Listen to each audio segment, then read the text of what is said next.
Spiritual Speaks। जो स्वाभाविक होता है वो ऐसे अवसर पर निकल पड़ता है। एक आदमी किसी गांव में गया, वो गांव वालों से पूछता, क्यों भैया ये गांव रामपुरा है?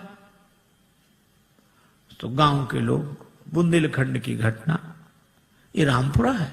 तो गांव वाले कहें हाओ। अब वो समझे नहीं कि हाओ है कि रामपुरा। फिर दूसरे से पूछा, भैया रामपुरा? हाओ। तीसरे से पूछा, रामपुर? हाओ। अब सब कहें हाओ। एक आदमी पढ़ा लिखा दिखा, उसने कहा कि भाई साहब ये गांव रामपुरा है? उसने कहा जी हाँ। हाँ, अब समझ में आया, यहां सब लोग हाओ हाओ करते थे, आपने जी हाँ कहा।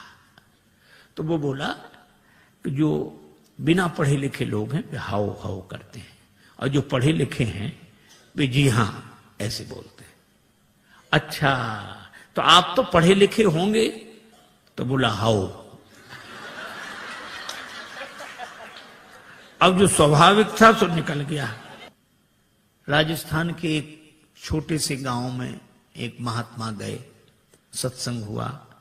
एक सत्संगी नित्य आते थे। एक दिन उन्होंने प्रार्थना की कि महाराज यहां से और ज्यादा इंटीरियर में हमारा छोटा सा गांव है, मां आ नहीं सकती, उनको दर्शन देने चलो।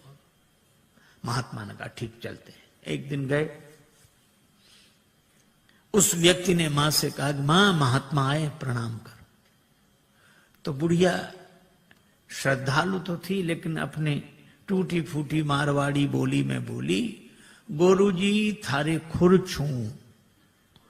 अब एक तो गुरुजी को गोरूजी कह रही थी और चरणों को खुर। महात्मा को बड़ा अटपटा लगा। अभी तो रोज चरण कमल सुनते थे, अब चरण भी कहती तो ठीक, पांव भी कहती तो ठीक, खुर? खुर तो पशुओं के होते हैं।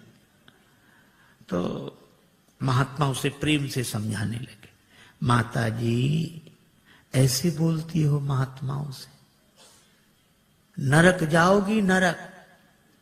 बुढ़िया इतनी सरल थी, वो ये भी नहीं जानती थी कि नरक क्या होता। उसको लगा कि महात्मा आशीर्वाद दे रहे।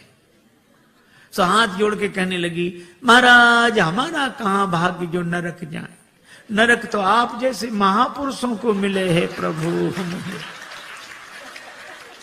महात्मा खिलखिला के हंसने लगे।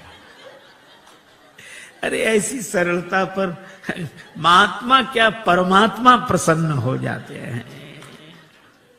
मुस्कुरा रहे, सुन केवट के बैन प्रेम लपेटे अटपटे, बिहसे करुणा है। भगवान हंसते हैं। बात भले ही अटपटी हो पर प्रेम में लिपटी हो तो परमात्मा को प्रसन्न कर देती है।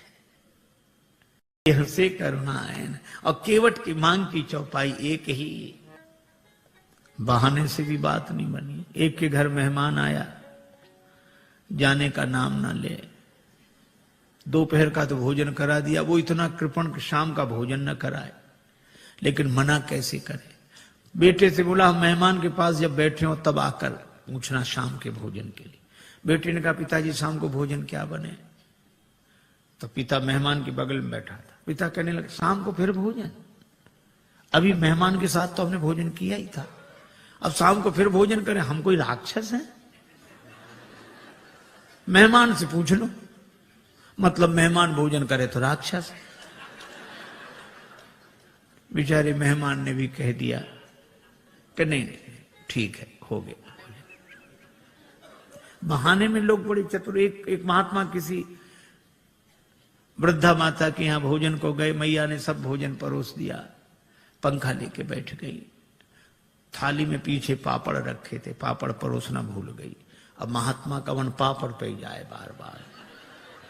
मन का ये स्वभाव है, जो करोड़ों की चीज मिली हो तो उसे 2 कौड़ी की लगती है, 2 कौड़ी की चीज ना मिले तो करोड़ों की लगती है। उधर ही देखे, लेकिन मांगने में शर्म भी लगे और बुढ़िया को याद ना आवे। सो महात्मा बोले मैया भगवान की बड़ी कृपा, आज जो आपका दर्शन हो गया। क्यों? रास्ते में बड़ा लंबा सांप मिला। सांप? हाँ। लंबा था बहुत। कितना लंबा महाराज, यहां से वो पापड़ की थाली रखी। बुढ़िया बोले अरे महाराज पापड़ परोसना तो मैं भूल ही गई। महात्मा बोले हम तो बता रहे थे कि सांप कितना लंबा था। तो कई बार बहाने से भी बात बन जाती, युक्ति से बना लेना चाहिए, लेकिन कई बार बहाने से भी बात नहीं बनती। एक के घर मेहमान आए जाए नहीं, और बेचारा घर वाला संकोची कुछ कहे नहीं। 5-7 दिन हो गए। एक दिन पति पत्नी से बोला कि देवी ये मेहमान तो जाता ही नहीं, कोई उपाय। पत्नी बोली और खिलाओ पिलाओ और सम्मान करो, काहे को जाएगा वो। देखो देखो ये व्यंग मत करो, तो उपाय बताओ। पत्नी बोली उपाय तो है 3 मर्ज, उपाय 1। बुखार हो, जुखाम हो, मेहमान हो। ज्वर जुखाम और पाहुना, ज्वर जुखाम और पाहुना, इनका एक उपाय, लंघन दे दो तान के फिर न वापस आए। लंघन दे दो बुखार नहीं आएगा, लंघन दे दो जुखाम नहीं आएगा, लंघन दे दो मेहमान नहीं आएगा। हाँ ये बात तो ठीक है, लेकिन अब हम लोग भोजन बनाएं उसे ना दें तो एक दिन ना बनाओ। तो नहीं बनाने का तो कोई कारण होगा। झगड़ा, हम लोगों में झगड़ा होते नहीं, झूठा ही झगड़ा कर लो। अब बाहर वाले कमरे में मेहमान बैठा, भीतर जोर जोर से इन्होंने झगड़ा करना शुरू किया। पति ने डांटना शुरू किया, और पत्नी ने जब देखो तुम मुझे डांटते रहते और आज भोजन ही नहीं बनाऊंगी मैं। पति बोला बनाना ही मत, मैं कोई मर नहीं जाऊंगा एक दिन भूखे। अब जो झगड़ा शुरू हुआ, और मेहमान ने सुना कि आज इन्हीं को नहीं मिल रहा है, तो उसने अपना थैला उठाया गया। पत्नी ने देखा कि गया, पति ने देखा गया। सो पति बोला आप काहे को रो रही हो, हमने कोई सच्चा डांटा था, हमने तो झूठा डांटा था। सो पत्नी मुस्कुरा कर बोली मैं कोई सचमुच रो रही हूं, मैं तो झूठे ही रो रही हूं। लेकिन आश्चर्य, तब तक मेहमान भीतर, हम कोई सच्चे गए थे, हम भी तो झूठे ही गए थे। कई बार प्रयास करने पर भी काम नहीं बनता। भगवान ने बड़ा प्रयास किया, पर केवट बोला साफ साफ कहो, प्रबंध हो लो। प्रेम पराधीन प्रभु की यह अभय वाणी सुनकर केवट गया, कठौते में जल भर लाया। आहा, उस दृश्य को आप देखें। कठौता एक और रख दिया, बाई हथेली आगे बढ़ाई, श्री राघवेंद्र का दायां चरण रखा और कठौते से जल छोड़ दिया, लगा धोने। मन में तो पद पखारी जलपान करी, आप सहित परिवार, पितर पार करी, प्रभु पुण्य मुदित गए उलई पार। पितरों को पहले पार किया। ये देखो प्रसंग कितना सुंदर संकेत करता है। श्रद्धा से एक शब्द बना है श्राद्ध।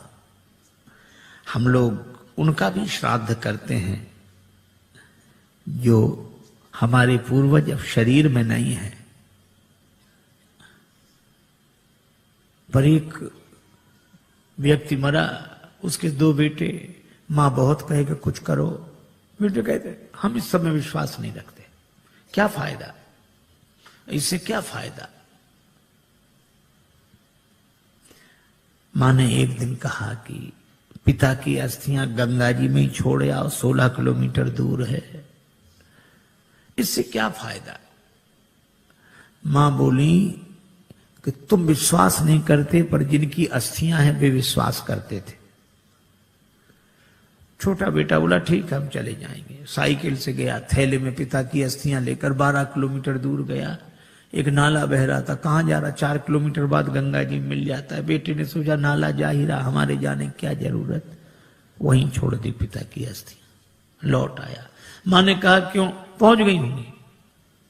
रात्रि को उस व्यक्ति ने स्वप्न दिया कि ऐसे मूर्ख बेटे को भेजा, हमारी अस्थियां नाले में डालकर आ गया। मां ने बेटे को बुलाकर डांटा, क्यों रे पिता की अस्थियां नाले में डाल आया।